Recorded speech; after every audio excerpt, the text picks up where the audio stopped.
If you don't document that, and if it's not being reviewed, you can document it. If nobody opens it, nobody looks at it, it's useless. When you're a business owner, like one of the worst things you can do is just have it in your head, right? I mean, if you're listening to this, and we've all been there, where we're playing a super active role in the business, probably doing acquisitions and things as well, and you know how you do it, and it's in your head, and then you complain that you need to get out of that, and somebody else needs to take the role, but you've never documented how to do it, and it's just trapped in your head, right? And so,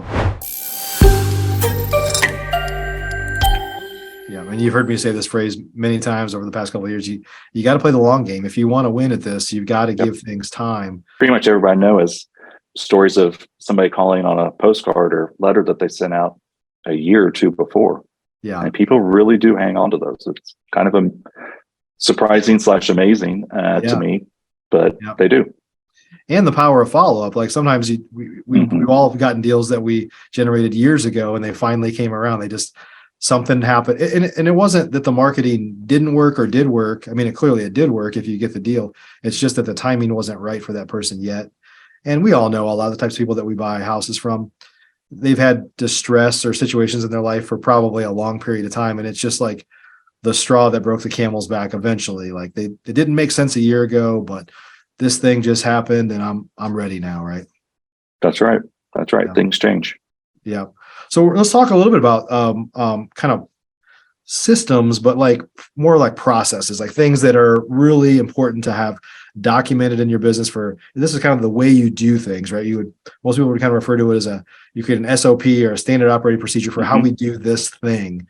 And the great thing about our business as real estate investors, especially if you're wholesaling or rehabbing or own rentals, is there's not a ton of different processes. There's some very specific things that we do over and over and over again. So to have them documented, really isn't that hard.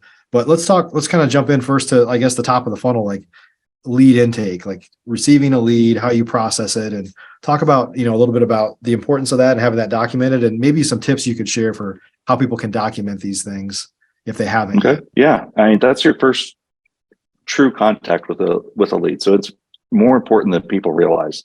There are times that we've had to have overflow calls or emergency situations go to a service that answers the phone. And I'm not saying anything bad about them. They're trying to service a lot of different clients and whatnot, but it's better than going to voicemail. So doing the best you can, answering those calls live, number one, is paramount.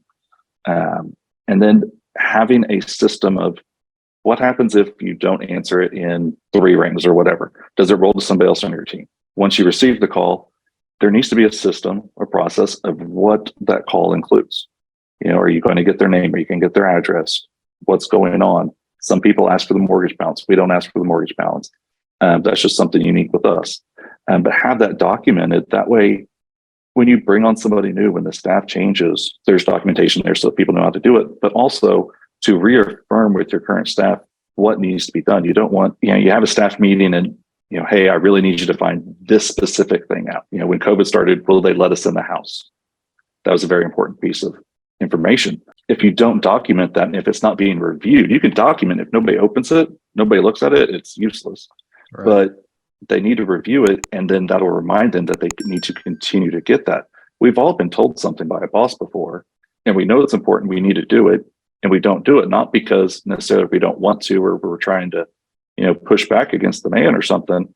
We just forget. We get in our own routines, and that process needs to be a routine of itself. And when you're a business owner, like one of the worst things you can do is just have it in your head, right? I mean, if you're listening to this, and we've all been there, where we're playing a super active role in the business, probably doing acquisitions and things as well, and you know how you do it, and it's in your head, and then you complain that you need to get out of that, and somebody else needs to take the role, but you've never documented how to do it, and it's just trapped in your head, right? And so I think for folks that are listening to this, you need to document these things. Even if it's you doing it, you should, like, back to the getting hit by a bus comment, like assume you get hit by a bus. Like what good is your business going to be to your family if a bunch of stuff's trapped in your head? And even if you work with your spouse, like, you don't want their only option to be to shut it down necessarily, to shut the business down, right? Is like plug somebody else into those spots, and here's how we do it, right?